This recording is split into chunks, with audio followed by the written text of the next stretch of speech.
So welcome back to Resident Evil Revelations. This time we're going to do episode 3, Ghosts of Veltro. So we're about to see the first of two flashback levels concerning the events of the 2004 Terragrigia Panic, where Veltro dispersed the T-Abyss virus across the entire city.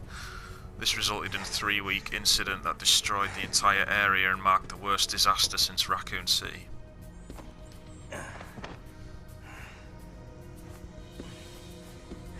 Here we have Raymond, who's just overheard more than he should. I can still fight.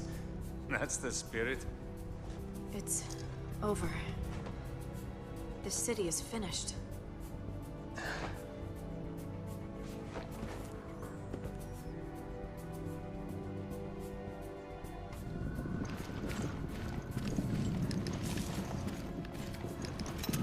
Here we see Lansdale on the phone to Jack Norman, the leader of Veltro, having just double-crossed them. It was long overdue. Fine work.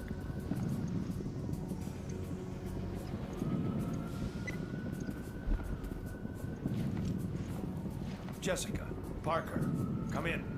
The facility has been breached. We're closing shop. Prepare to go home. Split up and get to the helipad on the roof. That's an order. I'll cover the hallway with Jessica. Cadet, make sure they reach the heliport. Fine. Parker, they've started evacuation procedures here. O'Brien? I'm the only one left, General Morgan. The PSAA is pulled out. I want you to know that the FBC is making a huge mistake. O'Brien has taken exception to Lansdale's decision to destroy the city, believing they'll lose crucial evidence. We have been at war for 3 weeks in an attempt to handle this matter. There have been rescues, there have been losses. Too many. But any further delays would simply cripple our cause. Surely you can understand that. I'm afraid I cannot. Obliterating the site by satellite is only a quick fix. We could lose crucial evidence. Use of the satellite has already been approved. We can clean up this mess. I guess you thought of everything. Even the FBC may not be able to cover its tracks on this one. Let the heavens scorch the earth with justice. These unilateral solutions of yours will only create a new Veltro. Perhaps a dozen of them. Yes, there's the rub. Men like us can exist thanks to groups like that. And he'll just let all those people die. Are you finished now, Director O'Brien? Everyone, you have your orders. Move into position. Raymond, with me. Yes, sir.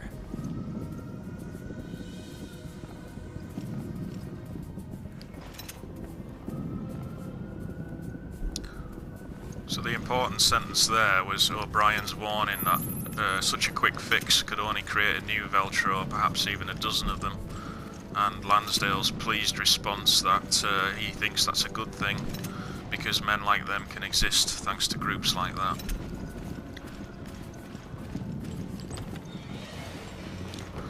So by now, the incident's been raging for 3 weeks. The FBC have all evacuated, and Regea Solis satellite is being primed to fry the city from above. We want to make it out of here. It's gotta be.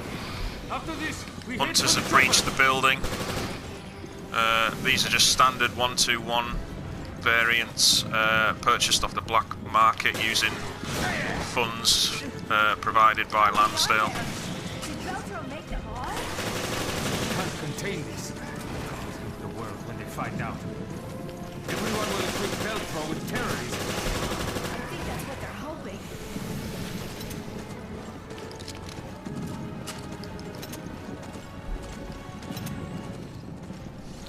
It seems so long ago now that in the very original game, how terrifying the hunters were, and you know, now they've been dumbed down so much, they're more or less just mindless cannon fodder.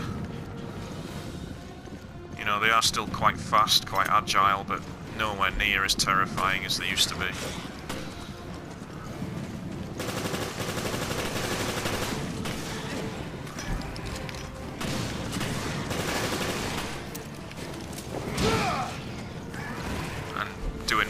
attacks like that doesn't help.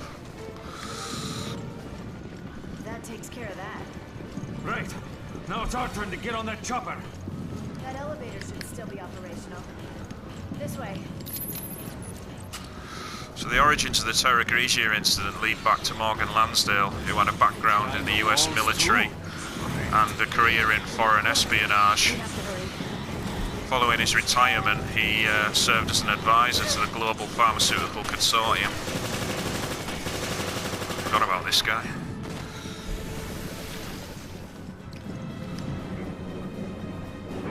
In the aftermath of the Raccoon City disaster, Lansdale campaigned fiercely about the lack of specialised agencies trained to deal with the rising threats of bioterrorism, and this led the US Congress to pass the National Biological Defense Act and create the Federal Bioterrorism Commission in 2001. And that was the last working elevator. Lansdale was appointed Commissioner of the FBC and was also appointed National Biological Defence Director by the National Security Council.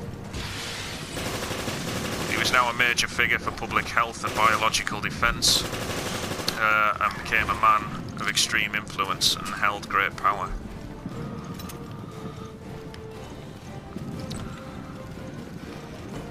However, the collapse of Umbrella in 2003 suddenly made him believe his position was potentially under threat.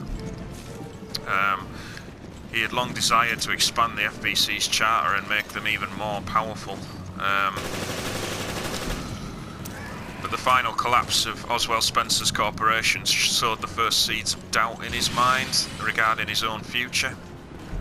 Lansdale himself explains later in the game that he's fearful of things, even little things, and therefore has to plan everything out in meticulous detail. He believed he could only remain in a position of power if the threat of bioterrorism remained real, and now that Umbrella was gone, that threat no longer seemed real to the public at large. Thanks to Albert Wesker leaking the perfected T-virus on the black market, bioterrorism was building up behind the scenes, but in the public eye at that particular point in the timeline, Umbrella represented a very clear threat, and now that threat no longer existed. Also remember, of course, that the existence of BOWs at this stage was just rumour and had not been revealed to the world at large. That's not what I meant. I think he's in the right. He needs to stand up to General Morgan. Yeah, I agree. I think being in the FBC distorts our moral compass. Shit. You sound just like him. Still, I wouldn't mind being on the right side of the fight.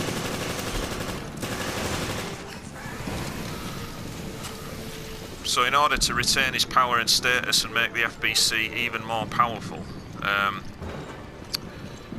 Lansdale began to secretly yearn for another major incident like Raccoon City to occur, so he could demonstrate the effectiveness of the FBC and prove they needed even more power and authority to tackle this emerging global problem. It was also around this time that the T-Abyss virus came into existence. I'll explain more about the manufacturing process about the virus in a later video, but suffice to say it was developed into a weapon through a combination of tricking well-meaning researchers and a secret illicit deal between Lansdale and upcoming Trisol executive Excella Gione.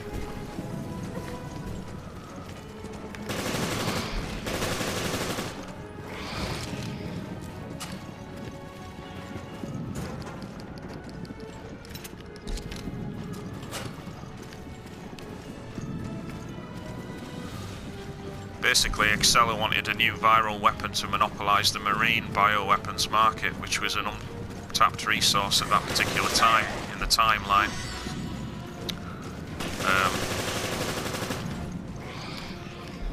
And at the same time, Lansdale wanted a new and deadly weapon so he could showcase to the world just how dangerous the threat of biological weapons were in a post-Umbrella world.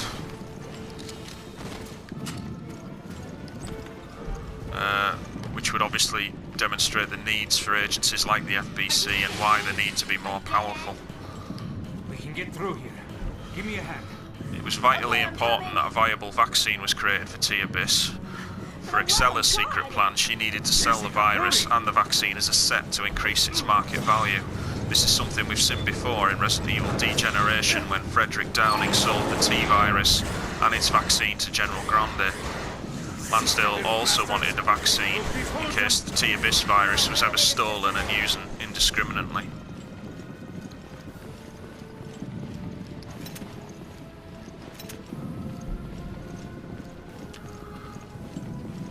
But in order to generate a vaccine, a large amount of clinical data was required, and in order to generate the volumes needed, something equivalent to a man-made pandemic was talked about. Lansdale decided to showcase the threat of T-Abyss to the world by replicating Raccoon City. However, he wasn't stupid enough to do so on American soil, and the answer came with the completion of Terragrigia, an isolated, free-floating green energy city located off the coast of the Mediterranean. Terragrigia was ideal because it was the world's first self-sustained aquapolis, and after 11 years in the making, the eyes of the world were upon it. It was jointly developed by the United States and Europe to develop clean energy sources. Shit, bear with me.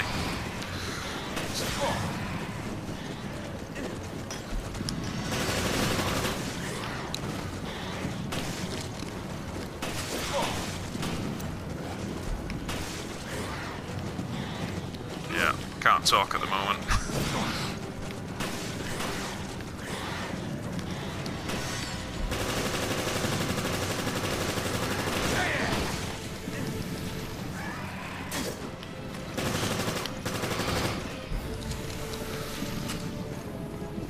Terragrigia was developed to create free energy sources, alternative energy sources.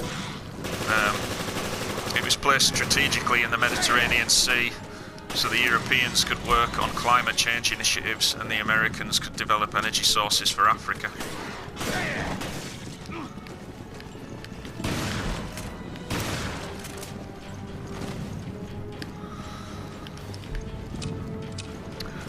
The trump card for Morgan Lansdale was that the treaty outlining Terragrigia's governance stated that although the US and Europe had equal authority when it came to conventional terrorism attacks, should any attack be bioterrorism related, then the FBC would automatically assume a leadership role and have full authority over the matter.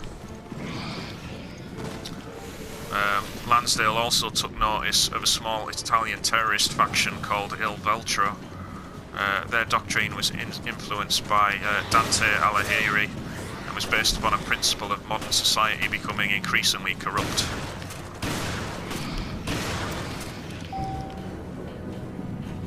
They had long opposed the development of Terragrigia,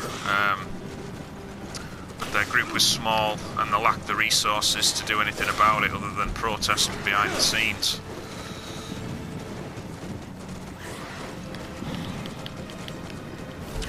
Shit, fuck. Fuck.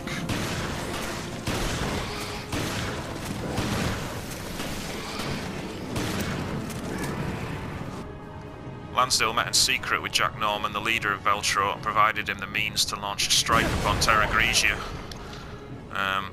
He would provide the new T-Abyss virus, an aerial drone to disperse the weapon across town, the 3 Queen ships as mobile command centres, and provide finance so Veltro could purchase a number of BOWs off the black market so they could facilitate their attack across town.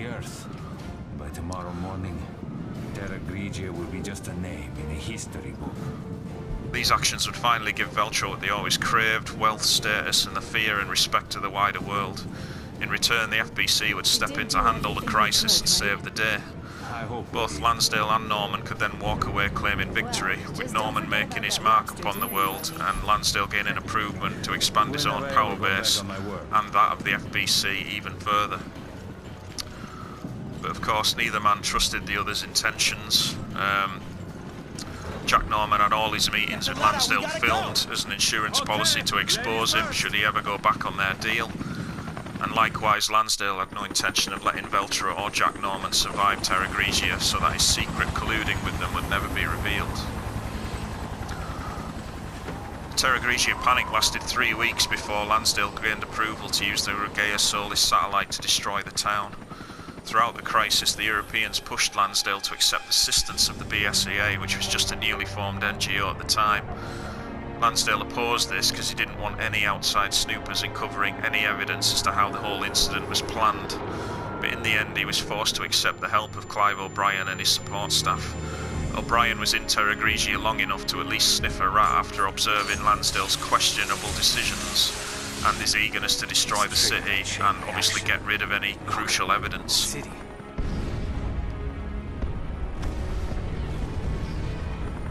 The city's so bright.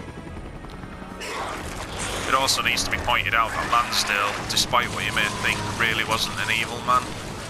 He genuinely believed in a greater good and saw the inevitable loss of life in Terragrigia as necessary casualties that would help save millions more in the long term, thanks to the successful development of T-Abyss vaccine, which would not have been possible without this incident occurring.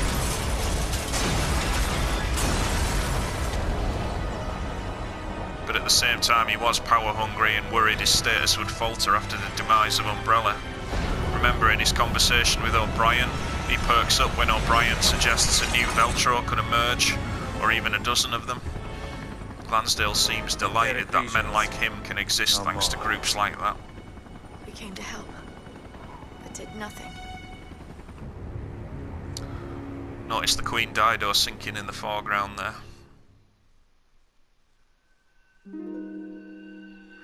Again, apologies for the poor gameplay. I can only improve.